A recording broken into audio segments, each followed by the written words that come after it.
Good morning children, welcome back. Today we are going to study the subject English.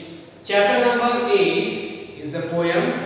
Name is On the Grasshopper and Cricket from the book Honeydew. I want you to take out your textbook of English Honeydew and turn it to chapter number 8, page number 118, so that because I am reading the poem and you could also able to see the poem. So I will read and I will explain the poem. The poetry of earth is never dead. When all the birds are faint with the hot sun and hide in cooling trees, a voice will run from hedge to hedge about the new born mead. That is the grasshoppers. He takes the lead in summer luxury he has never done with his delights. For when tired out with fun, he rests at ease beneath some pleasant beads.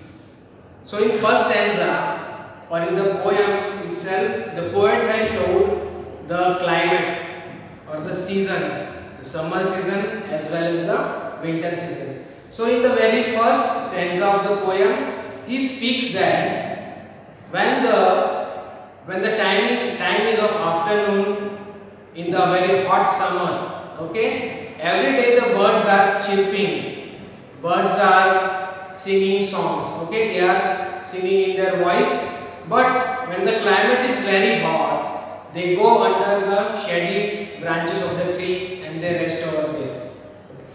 So they do not sing. But poet says that though it is a very hot summer day, the poetry of earth means the voice of the nature never ends here. It continues. Now who is going to continue the voice of the nature? Insect called the grasshopper.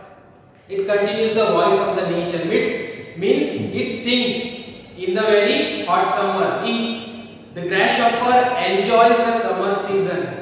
He enjoys the complete fun of the day, and only when it is exhausted or tired, then he goes under the pleasant weed to get a sleep or for the rest. In second stanza, the poetry of earth is ceasing never on a lone winter evening when the frost has brought a silence. From the stone there shrills the cricket song, in warmth increasing ever, and seems to one in drowsiness half lost, the grasshoppers among some grassy hills. Okay. So in second stanza, poet describes the climate of or the season of winter. He describes the evening of winter season. Evening time is very cold. Okay.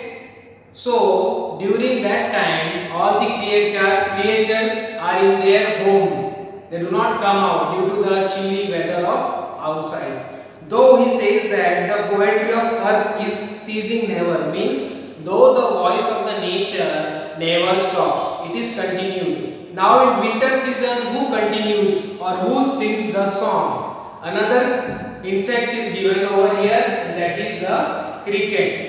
Okay, another insect called cricket. Cricket sings the song, though it is very cold outside. As and when the weather, the coldness increases, voice of the insect cricket also increases gradually.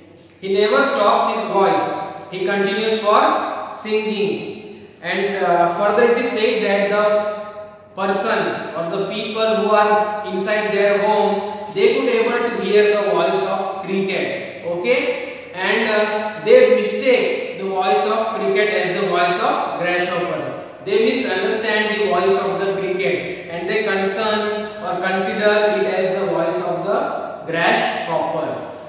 In summer season, voice of the grasshopper shows the outside climate as it is very hot. So during winter season also, it is said in the poem, people could able to understand or people could able to enjoy the warmth of the summer season by hearing the voice of the grasshopper.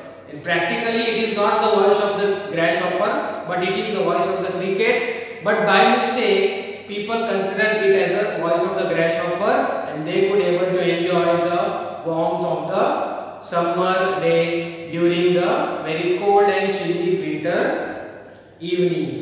Okay, so through the poem, the poet tells us there are difficult times, like the grasshopper and the cricket. They are facing the difficult times of summer season and winter season. Though they continue with their work, okay, then only they could enjoy their life and could able to achieve what they want. So in this way, the poem ends over here. There are two word meanings in this poem. That is, number one is brought. Brought means brought about. Number two is shrills.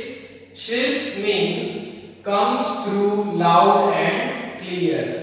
So that's all for today's lecture. Thank you.